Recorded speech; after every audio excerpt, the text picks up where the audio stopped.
Hello YouTube, this is the Bucket coming at you today with the Taurus G3C T.O.R.O edition. A while back I picked up the Ruger Max 9 and I picked up this beautiful Holosun 507C, and I wanted to put this on top of it, and lo and behold, it would not fit. It's the Bucket's fault. You should have read it. I ended up picking up a Crimson 1550. Loved it. Loved the way that gun ran. And so now I have this really cool red dot, and I needed to decide what I wanted to do with it, and then I ran across this particular firearm. This is the Taurus G3C T.O.R.O. T.O.R.O.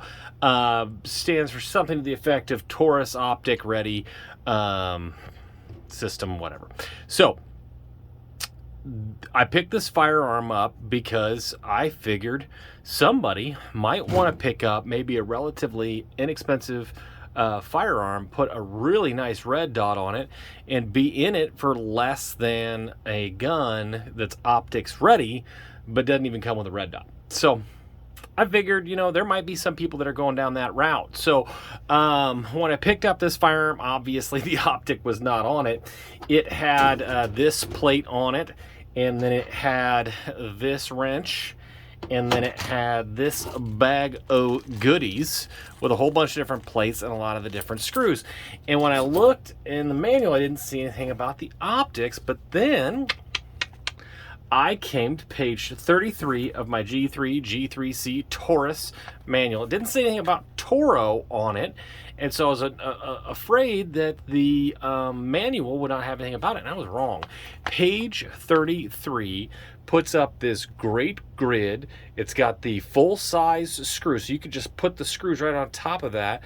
Tells you the plates, explains the plates, tells you what red dots it will run, and sure enough, if I look right here, I see Holosun 507. So I pulled out the flat screws. I went ahead, took off the mount plate with the wrench that it gave me that I knew how to use because the manual told me specifically. I put them on there, took the screws out of here, took the plate out, which, by the way, if you're running the 507, that is plate 2. I always like to put all my old things back in the bag, including the wrench. Now, again, I keep talking about this because I have bought high-end guns that didn't give you the stuff that you needed to do the job. Either the manual didn't have it, didn't come with the plates, you had to buy the plates separate, had to buy the Allen wrench. I thought it was awesome that Taurus gave you everything that you needed. I went ahead and put some blue Loctite on that and put her down. One of the nice things about this 507, it is shake activated. It has that beautiful sight picture. It holds real tight, very easy to use because it does have those solar panels on top. The batteries should not be an issue. Fingers crossed. We'll see how that goes. I'm going to go ahead and zero this puppy, and then I'm going to go ahead and shoot it, and I'm going to tell you all about it. Now, some of you might be asking about H2C, H3C. What's the difference? So let's forget the T.O.R.O. part. Okay, what you get different here, basically the same texture.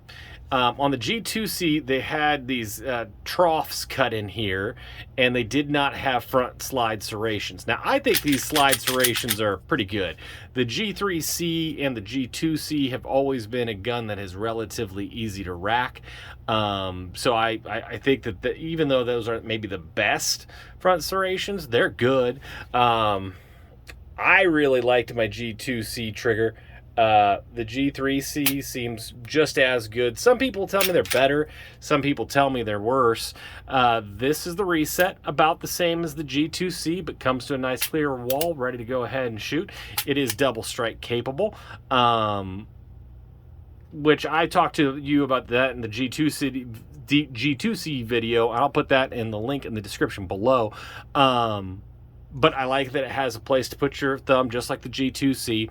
The other big thing is when you get them out of the box, these come with steel sights, which the originals came with plastic, and these are Glock compatible. So if you have a particular type of sights that you like with Glock, that is a big difference between the G3C and the G3C. You will be able to upgrade these a little bit easier, not to mention the fact they're better to begin with because they're steel. It's blacked out in the back. It's It's got a single dot in the front. Now, one of the things that I liked about the 1550 that I'm not wild about the 507C, the way that Taurus has it set up, is you cannot co-witness with this sight. So if you put this dot on this firearm, you're going to be using that dot, so you better get something that has a solar panel on top of it. That'll be nice.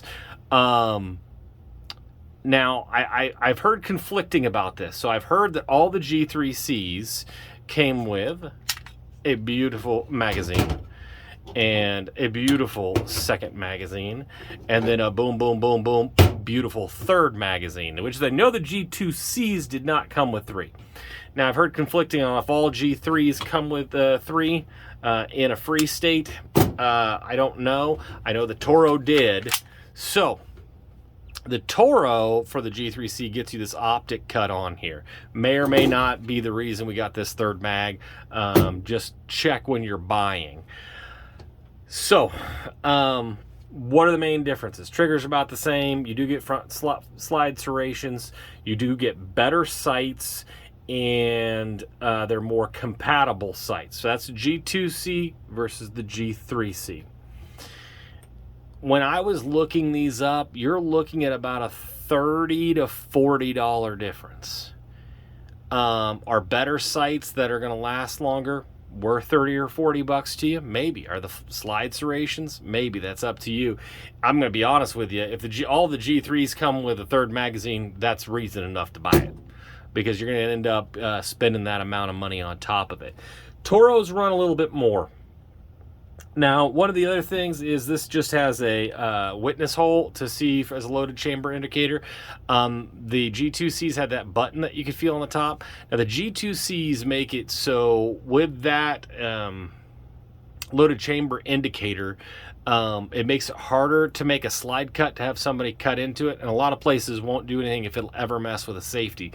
So, and I think you're going to end up spending more than the $50 difference between the G3C and the G3C and the G3C T.O.R.O to have that optic cut on there. So for those of you that are sitting there going, well, what's the difference between a G2C, a G3C, or G3C T.O.R.O? The G2C, great gun. Again, I put the link in the description below. I think you're buying a great firearm. If you buy it at that price point, it's a steal. G3C, you know, if you want to upgrade your sights, it's going to be much easier to do with a G3C than a G2C. If you want front slide serrations, way to go. And again, check that mags, how many mags you get, because that third mag could just be a deal breaker right there. If you want to get a gun that has a slide serration with a lot of compatibility, all the materials you need, including a manual that will help you understand how to install it and not mar up your finish or anything, I mean, I think this is a great way to go, especially if you're starting in. And I'll let you know how this ran with this Holosun. I will tell you this Holosun's a little bit wider than the profile of the gun. Not much that you'd notice, but it is there. So I'm going to take this to the range. We're going to go ahead and shoot it. I'm going to let you know what my impressions are of it, but I think Taurus did a great job. I think they upgraded in all the ways while still maintaining the price in a functional way. I think Taurus did a great job. Thank you, Taurus. I learned a lesson. Never half-ass two things. Whole-ass one thing.